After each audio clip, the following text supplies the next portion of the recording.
Dear viewer, আমরা চলে এসেছি রাঙ্গামাটি জেলার বিলাইছড়ি উপজেলা উড়াছড়িয়াতে বাংলাদেশের অন্যতম 10টি ঝর্ণার মধ্যে অন্যতম ভয়ঙ্কর সুন্দর একটি ঝর্ণা, যার নাম ধূপপানি ঝর্ণা। আপনারা ইতিমধ্যে শুনে থাকবেন এই ঝর্ণার নাম। প্রায় 500 ফুট উপর থেকে পানির জলপ্রপাতের পানি পড়ছে, আপনারা দেখতে পাচ্ছেন অনেক উঁচু থেকে।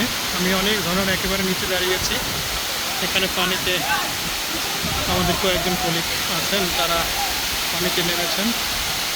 ভয়ঙ্কর এক ঝর্ণা, এত গভীরে পানি পড়ে যা না দেখলে বিশ্বাস করতে পারবেন না যে বাংলাদেশের মতো বাংলাদেশে এত গভীরে এত গহীনে এরকম একটা গভীর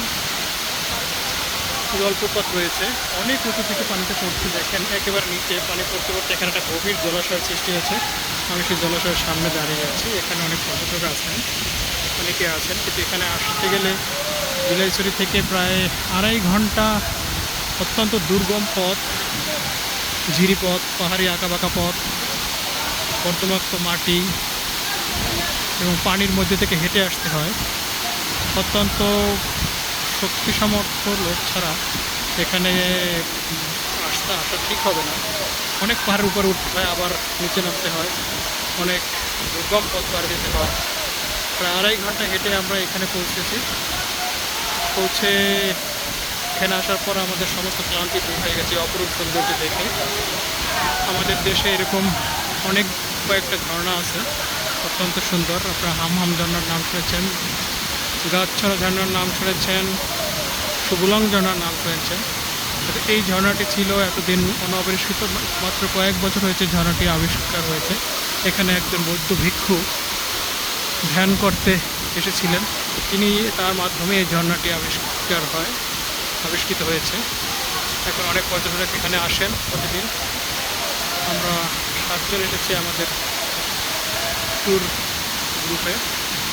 আপনাদের আমি দেখাচ্ছি ঝর্ণাটা কত উপর থেকে পানি পড়ে। আপনারা একটু খেয়াল করলে বুঝতে পারবেন যে কত উপরে এই ঝর্ণাটির অবস্থান এবং কত উপর থেকে পানি পড়ছে।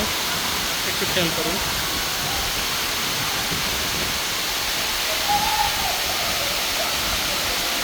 আমিও একটু পরে পানিতে নামবো, আপনাদের তার আগে ঝর্ণার অবস্থানটা এবং আশেপাশের দৃশ্যগুলো দেখাই।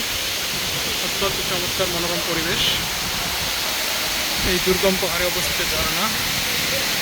আমি এখানে কোনো মোবাইল কোম্পানির নেটওয়ার্ক পাওয়া যায় না, তাই আমি এখানে লাইভ টেলিকাস্ট করতে পারছি না। আমি অফলাইনে ভিডিও করছি, পরে আমি এটা আপলোড করব, আপনারা দেখতে পাবেন। ততক্ষণ পর্যন্ত আমাদের সাথেই থাকুন। ধন্যবাদ।